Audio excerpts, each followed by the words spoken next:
Bismillahirrahmanirrahim. Qala al-musannifu rahimahullahu ta'ala wa nafa'ana bi'ulumihi wa ulumi masyayikhina fid dharaini amin. Kita lanjutkan ngaji kita kitab Manzumah Baikuniyah tentang ilmu hadis. Kita semua adalah santri di Pondok Pesantren Al-Quran, penghafal Al-Quran, dan juga kita belajar hadis. Maka ini kalian ini sudah istimewa lah, mencukupi. Kenapa? Karena warisan Rasul Shallallahu Alaihi Wasallam itu apa? Rasul itu warisannya apa? Al-Quran dan hadis. Barang siapa yang berpegang kepada keduanya maka tidak akan salah jalan, tidak akan tersesat. Maka kalian Al-Quran dapat, hadis juga dapat, insya Allah tidak tersesat. Tinggal bagaimana kalian memahami Al-Quran dan memahami hadis. Bukan hanya teksnya saja yang diteruskan, teks Al-Quran atau teks hadis, tetapi bagaimana kita memahami Al-Quran dan hadis sesuai dengan yang diajarkan oleh ulama-ulama kita, sehingga kita tidak salah jalan, tidak tersesat, ya, tidak menjadi pemuda tersesat. Kita lanjutkan hadis yang berikutnya, Al-Hasan, hadis Hasan. Wal hasanul ma'rufu turqan wa ghadat rijaluhu laka sahih ishtaharat. Satu bait tentang pembahasan hadis Hasan. Apa itu hadis Hasan? Wal hasanu, dan adapun hadis Hasan adalah al ma'rufu turqan, ya, turqan, jalan. Tapi kita kalau dalam membaca syair turqan boleh, karena darurat syair turkon enaknya. Kalau turukon kan bacanya sulit. Turuk jalan. Torik kan jalan. Jamaknya dari torik turuk. Al ma'rufu turkon, yang jalannya diketahui. Ma'ruf itu diketahui, ya, ada namanya ma'ruf. Ma'ruf itu diketahui, ketahuan ma'ruf itu. Wa ghadat rijaluhu, dan perawinya itu masyhur, ya, perawinya masyhur. Wa ghadat rijaluhu, dan perawinya masyhur. Masyhur itu apa? Tenar, viral kok sekarang. Laka sahih ishtaharat, tidak seperti hadis sahih masyhurnya. Tidak seperti hadis sahih masyhurnya.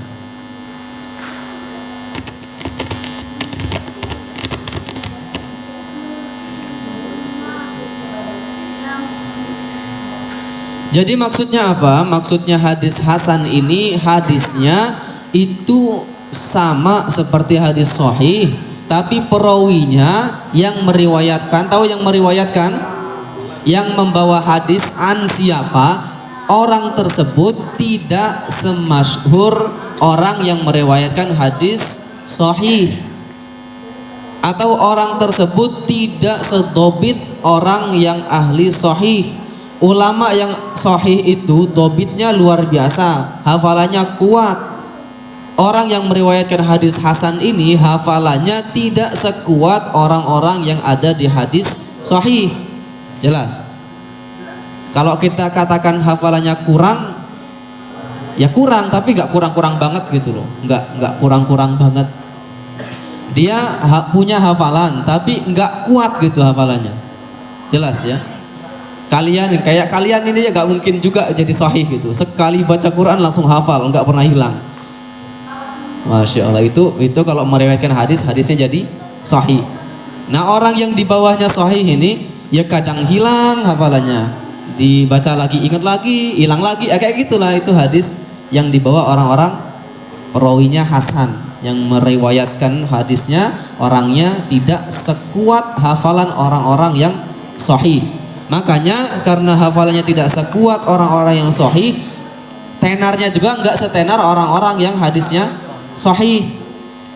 Jelas ya? Yang paling tenar di Indonesia kan Pak Jokowi gitu.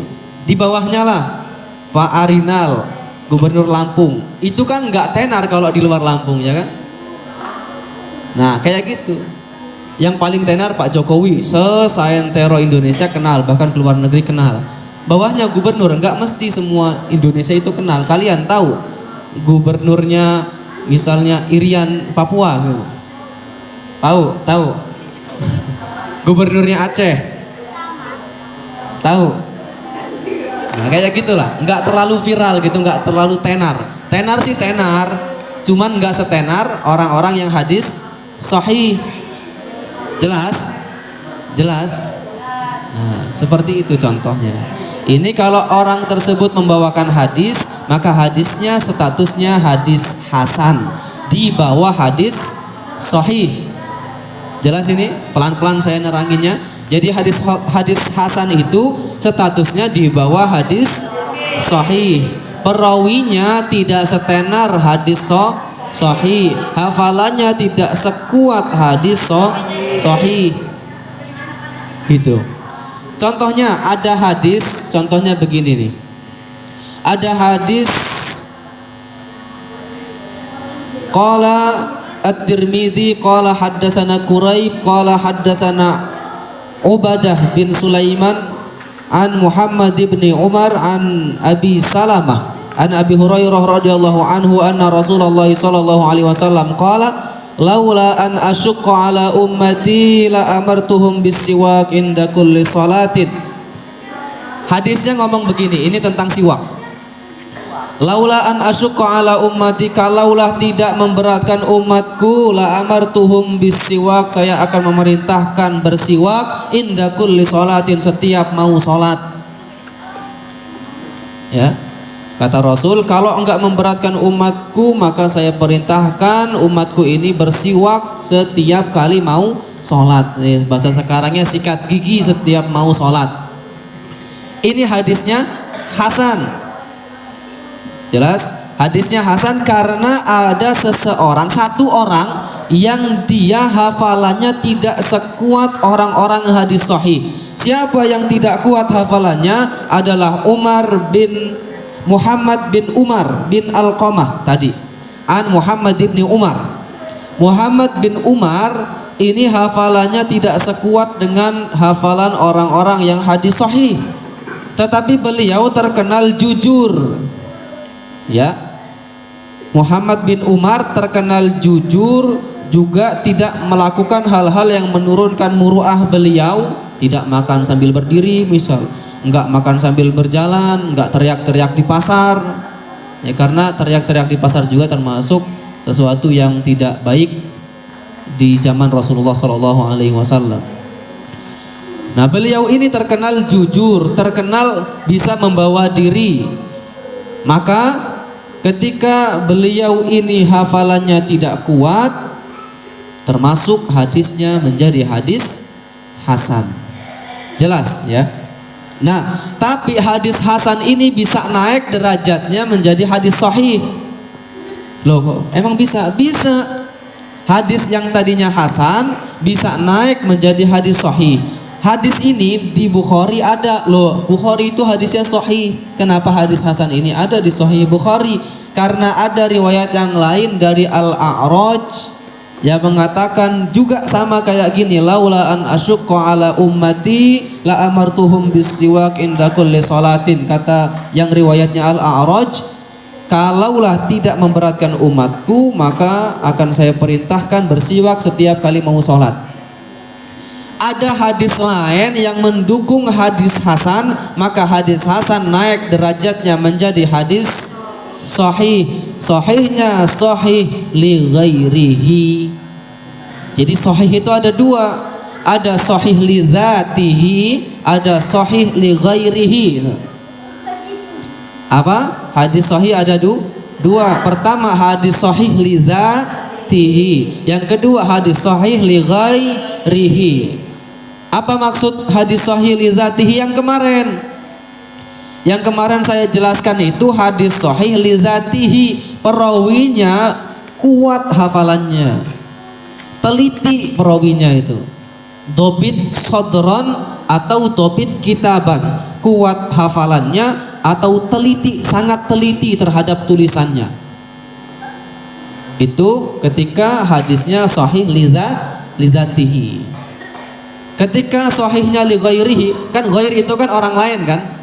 Bukan, sebenarnya dia nggak sahih, tapi karena ada beberapa yang meriwayatkan, ada beberapa orang yang menyampaikan hadis tersebut hasan, karena banyak yang meriwayatkan naik menjadi sahih. Sahihnya bukan sahih li dzatihi, tapi sahih li ghairihi. Kenapa? Karena ada hadis lain yang mendukung, begitu loh. Jelas? Ya. Nah, kayak misalnya kalian ini hafalannya misalnya ya nggak kuat, lemah gitu. Jadi apa yang kalian kabarkan itu belum dapat dipercaya. Tapi ada orang lain juga ngabarin sama.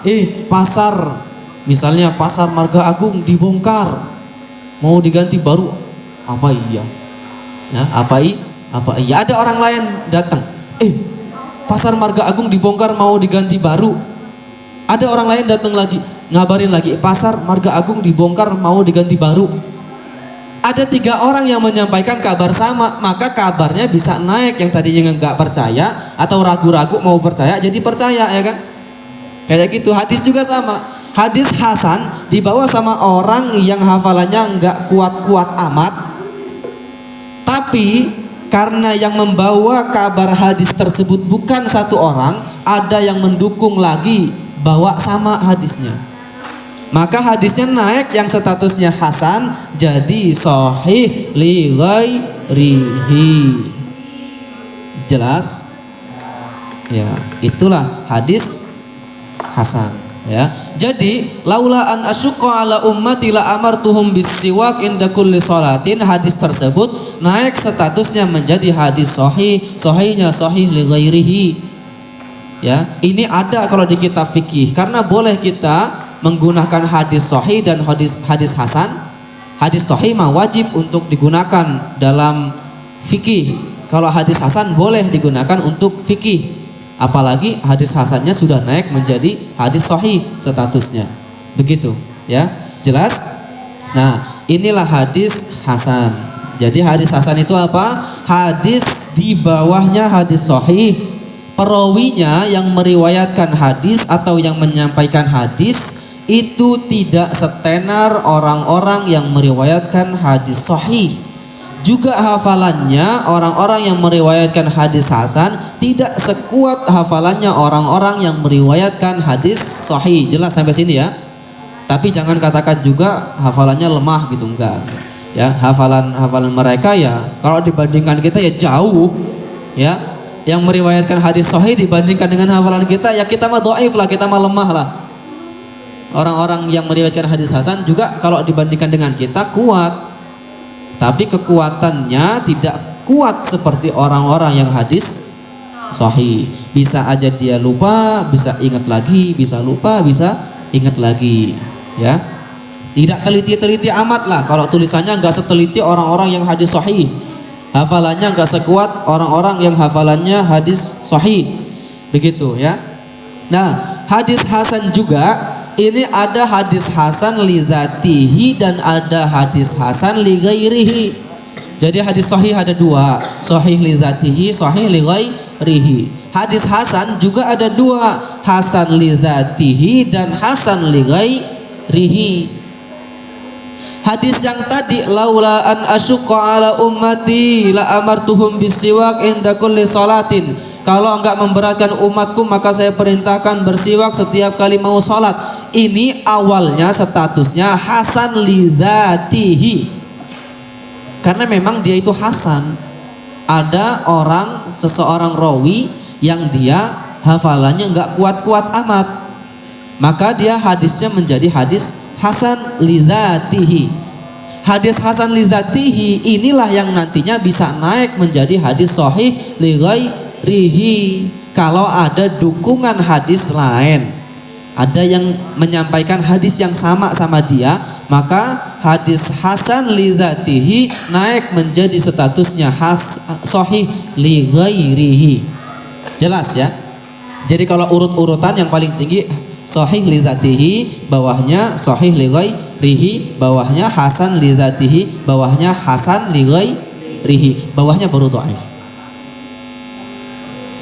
Gimana supaya hadis itu bisa menjadi hasan li ghairihi? Sama yang tadi kita bahas di hasan menjadi sahih, ya. Hasan menjadi sahih syaratnya apa? Hadis hasan menjadi sahih syaratnya apa tadi? Ada dukungan hadis lain, ada yang membawakan hadis lain yang sama hadisnya, maka hadisnya naik menjadi sahih. Hadis dhaif juga bisa naik statusnya menjadi hasan. Hasannya tidak li dzati, hasannya li ghairi. Kalau apa? Sama. Kalau ada riwayat yang lain, periwayat yang lain mengabarkan hadis yang sama, maka yang tadinya dhaif naik menjadi hasan, hasannya hasan li ghairihi. Jelas? Nah, sebelum ke sana kita bahas dulu hadis dhaif biar ngerti. Kalau kita mengamalkan hadis hasan boleh apa enggak? Boleh. Sangat boleh kita mengamalkan hadis hasan. Ya. Hukum mengamalkan hadis sahih wajib kita amalkan. Artinya kita nggak boleh tolak kalau hadis sahih. Kalau hadis hasan boleh digunakan untuk hukum, boleh untuk akidah juga boleh, ya. Nah, kalau yang sahih malah harus berdasarkan dengan hadis yang sahih, masalah fikih dan masalah akidah. Hukum ya fikih, tapi kalau hasan boleh gitu. Nah, ya. Nah, sekarang hadis dhaif. Hadis yang ketiga bahasan kita adalah hadis dhaif. Wa kullu ma an rutbatil husni qasur fa huwa dhaifu wa aqsaman kasur, ya. Wa kullu ma an rutbatil husni qasur. Wa kullu ma, dan setiap ma, hadis ma, ketika ada dalam nazom ma berarti hadis, karena kita bahasnya hadis gitu saja. Wa kullu ma, dan setiap hadis. Ma itu kan sesuatu apa ya? Maksudnya sesuatu apa? Ya hadis di sini. Wa kullu ma, dan setiap hadis an rutbatil husni qasur, yang rutbahnya, urutannya, setiap hadis yang urutannya al husni qasur, di bawah hasan. Setiap hadis yang urutannya di bawah hasan, fahuwa dhaif, maka dia adalah dhaif. Wahwa aqsaman kasur, dan adalah dhaif itu aqsaman kasur, bentuknya banyak.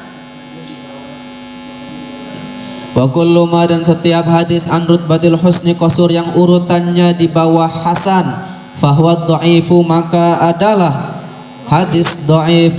Wa huwa, dan adapun adalah hadis dhaif itu aqsaman kasur, bentuknya banyak. Sudah? Saya ulangi. Wa kullu ma, dan setiap hadis an rutbatil husni qasur, yang tingkatannya atau urutannya di bawah hasan, fahuwa dhaifu, maka adalah hadis dhaif. Wa huwa, dan adalah hadis dhaif itu aqsaman kasur, bentuknya banyak.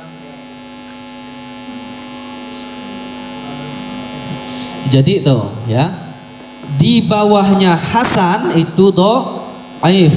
Dhaif itu secara bahasa kan lemah, hadis lemah, ya. Kalau ada bahasa hadis qawi, hadis kuat itu sahih, ya.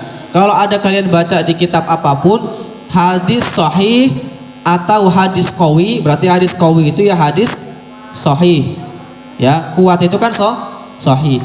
Sahih ada dua, berarti yang pertama sahih li zatihi, bawahnya sahih li ghairihi, bawahnya hadis hasan li zatihi, bawahnya hadis hasan li ghairihi, bawahnya hadis dhaif. Dan hadis dhaif ini banyak macamnya.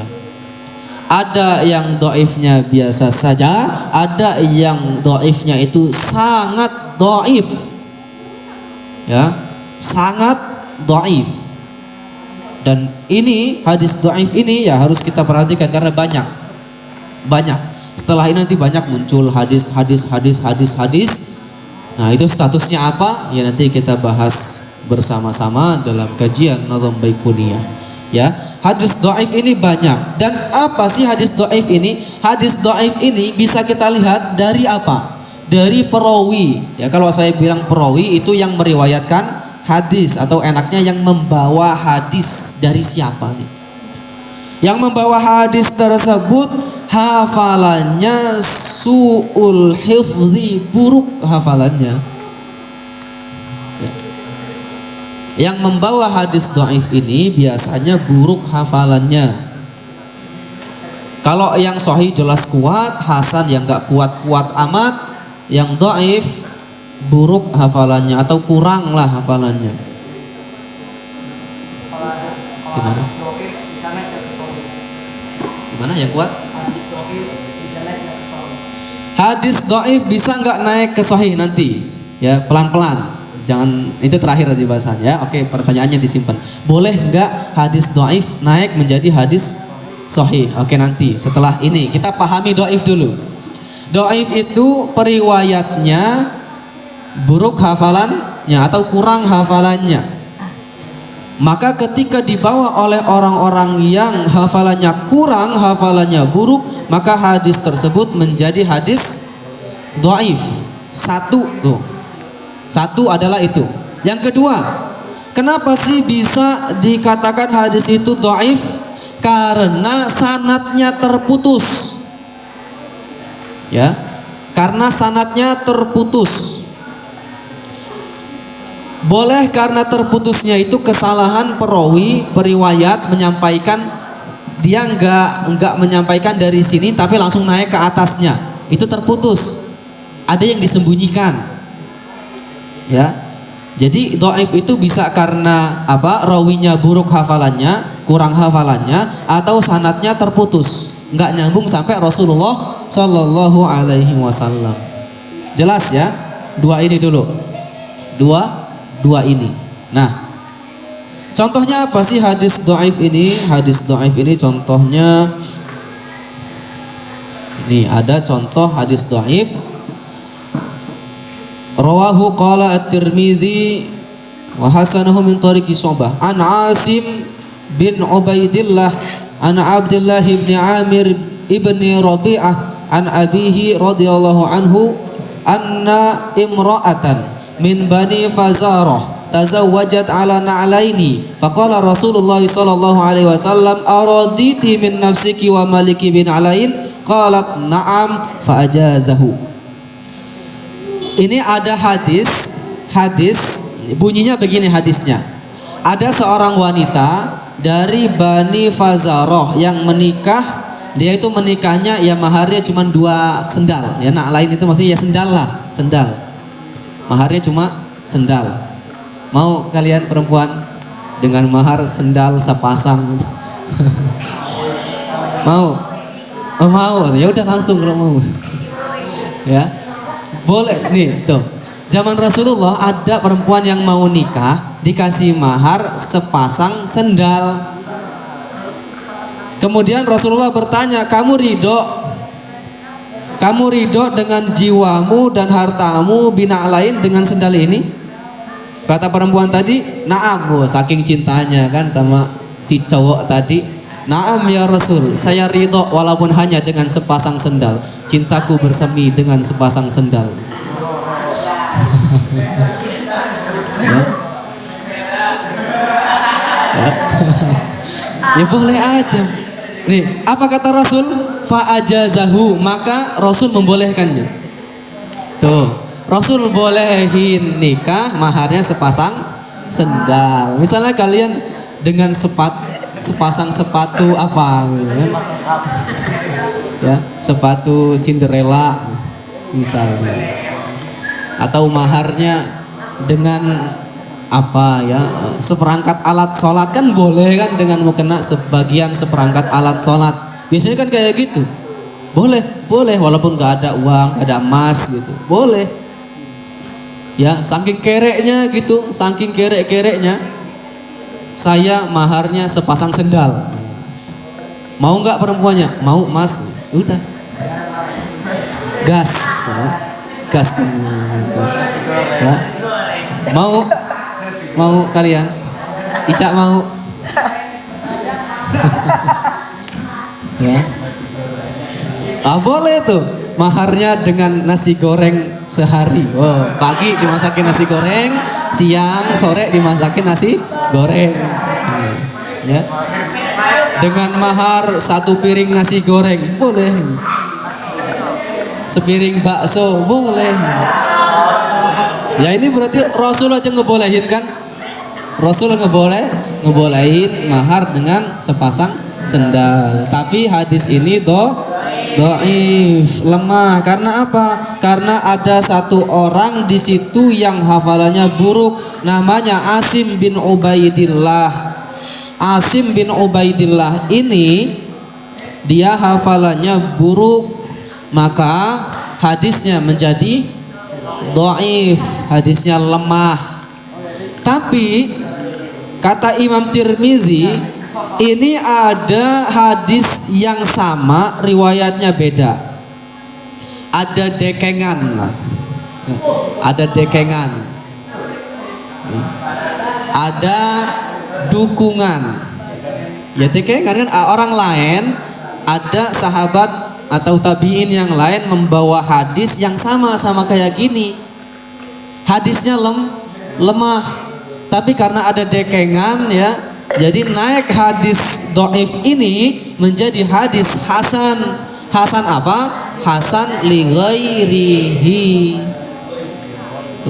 Makanya jadi boleh kita berhukum nikah dengan hadis ini, karena hadis ini statusnya sudah naik menjadi hasan. Kalau hadis ini lemah, enggak boleh. Karena nikah itu permasalahan fikih, permasalahan hukum.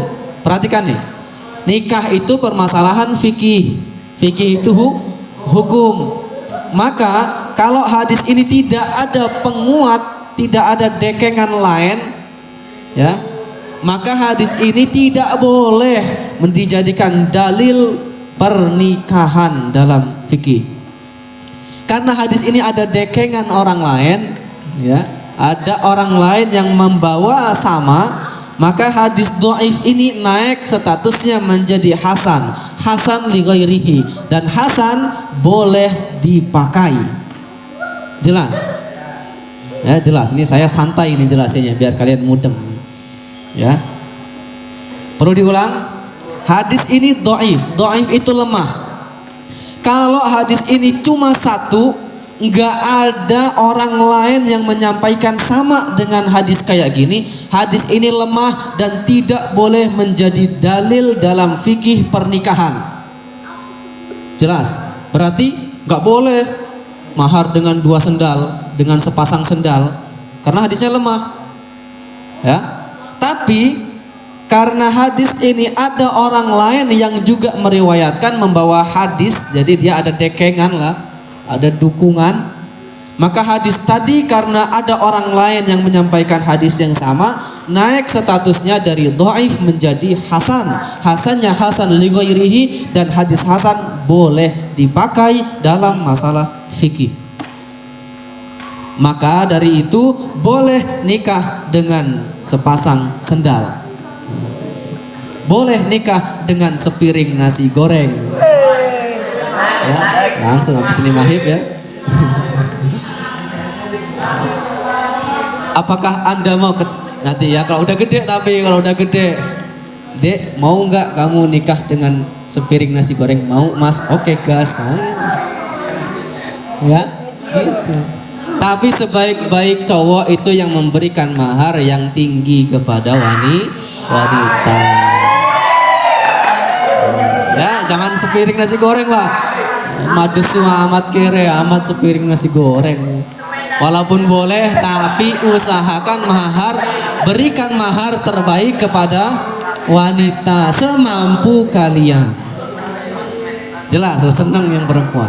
Dan sebaik-baik perempuan itu yang memberikan, yang menyaratkan mahar paling rendah kepada laki-laki.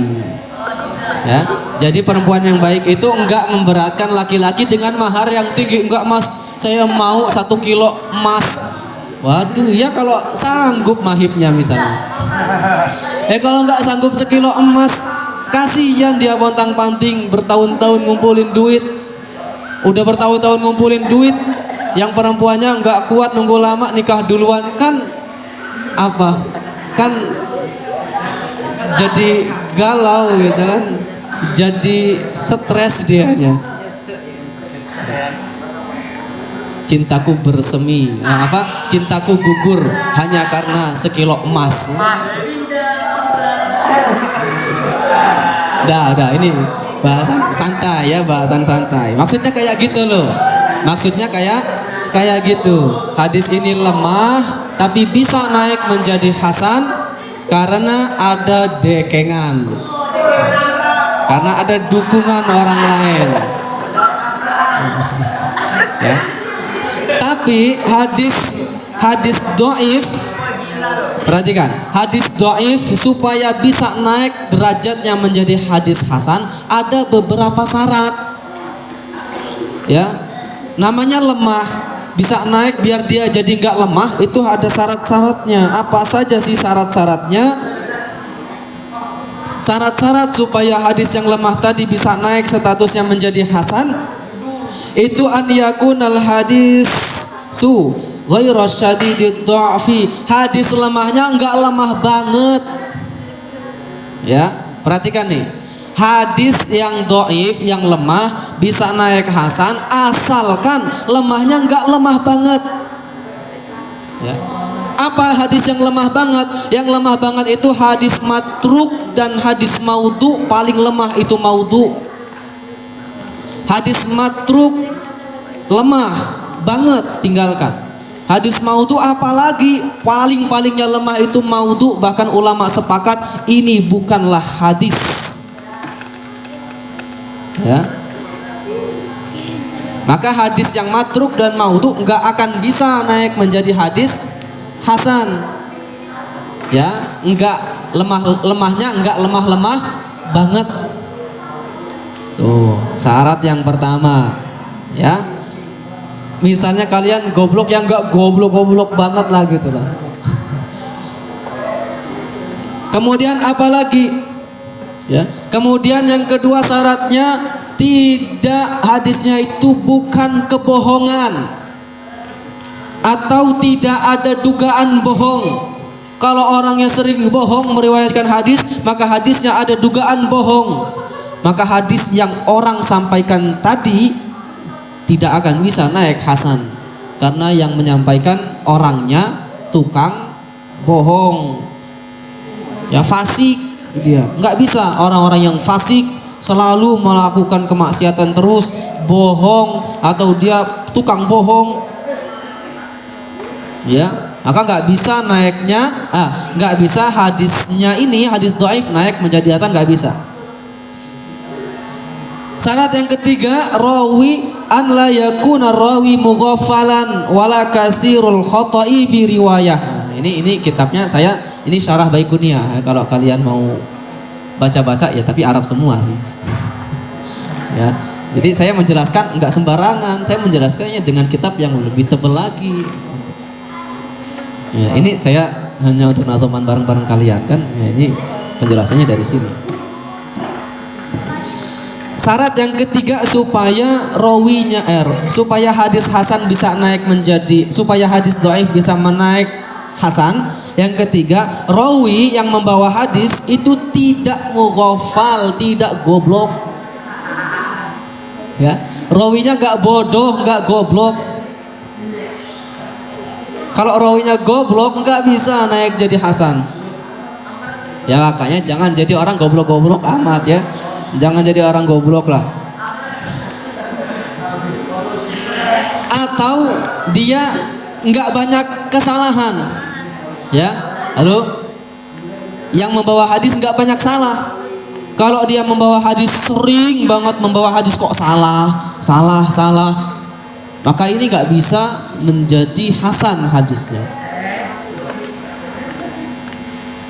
Syarat yang keempat, an yakunal matnu ma'rufan au ghaira syadzin wala munkaron. Matan hadisnya, isi hadisnya itu kita kenal, ya. Isi hadisnya kita tahu. Maksudnya tahu itu apa? Enggak menyimpang. Isi hadisnya enggak menyimpang. Kalau isi hadisnya menyimpang, ya terlalu lebay bahasanya, terlalu aneh gitu, enggak bisa dia naik menjadi hasan. Kalau isinya aneh, bahasa kitanya kita enggak pernah dengar kayak gitu loh. Kok tiba-tiba ada yang mengatakan kayak gitu? Dan cuma dia yang ngomong, ini aneh gitu. Ya maka hadis yang kayak tadi nggak bisa naik menjadi hasan. Jelas. Syarat yang terakhir ada dukungan. Nah ya tadi ada dekengan tadi. Ya kalau mau menjadi hasan syaratnya adalah ada dukungan hadis yang lain. Jelas? Ya ada dukungan hadis-hadis yang lain. Nah ini. Jadi boleh kita mengamalkan hadis dhaif yang sudah naik menjadi hasan dalam masalah fikih. Tapi ingat-ingat kalau hadisnya tetap dhaif bukan hasan, kita tidak boleh make itu untuk fikih, apalagi untuk masalah akidah. Bahkan ada yang mengatakan akidah itu yang sahih-sahih aja lah, namanya akidah kok. Ya, namanya akidah yang sahih-sahih saja. Ya, kalau sudah dhaif tidak boleh kita gunakan dalam masalah fikih dan masalah akidah. Ingat-ingat jangan sampai lupa. Saya ulangi. Hadis dhaif tidak boleh digunakan untuk masalah fikih dan masalah akidah. Jadi kalau ada yang meriwayatkan fikih, dia menyampaikan fikih pakai dalil dhaif, ini berarti dia enggak teliti. Enggak teliti. Di kitab-kitab fikih enggak ada kok. Di kitab-kitab fikih nggak ada hadis yang dhaif, itu nggak ada. Insya Allah nggak ada. Ya, nah hadis dhaif boleh nggak kita pakai? Boleh. Untuk apa? Untuk fadhailul a'mal, tuh garis bawahin. Untuk motivasi berbuat baik. Boleh. Ya. Hadis dhaif boleh kita gunakan untuk motivasi berbuat baik.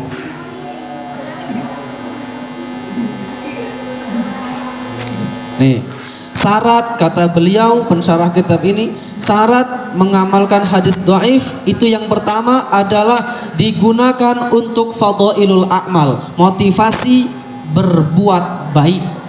Itu maksudnya fadhailul a'mal, ya. Misalnya salat duha supaya rizkinya lancar, ada hadis kayak gitu misalnya. Ya. Boleh kita gunakan. Karena untuk apa? Motivasi buat kita salat duha. Jelas? Ya. Atau misalnya sedekah mendatangkan barokah gitu. Atau sedekah ini, kalau sedekah jelas di Al-Qur'an ya. Satu sedekah diganti 700 ya kan. Yang lain misalnya yang buat motivasi ibadah boleh. Ya, mengamalkan hadis dhaif. Syarat yang kedua, an la yashtadda dha'fuhu. Dhaifnya enggak dhaif amat. Tuh. Jadi hadis dhaif yang jelek dhaif banget, lemah banget, itu memang sulit kita mau membolehkan digunakan walaupun motivasi ibadah, motivasi berbuat baik. Kalau dhaifnya lemah banget. Kayak tadi hadisnya bohong. Udah ketahuan hadisnya bohong. Itu lemah yang paling lemah, bahkan itu dikatakan bukan hadis. Maka kalau seperti itu sulit kita untuk membolehkan digunakan untuk motivasi ibadah. Ini syarat yang kedua. Apa? Allah yashtadda dha'fuhu.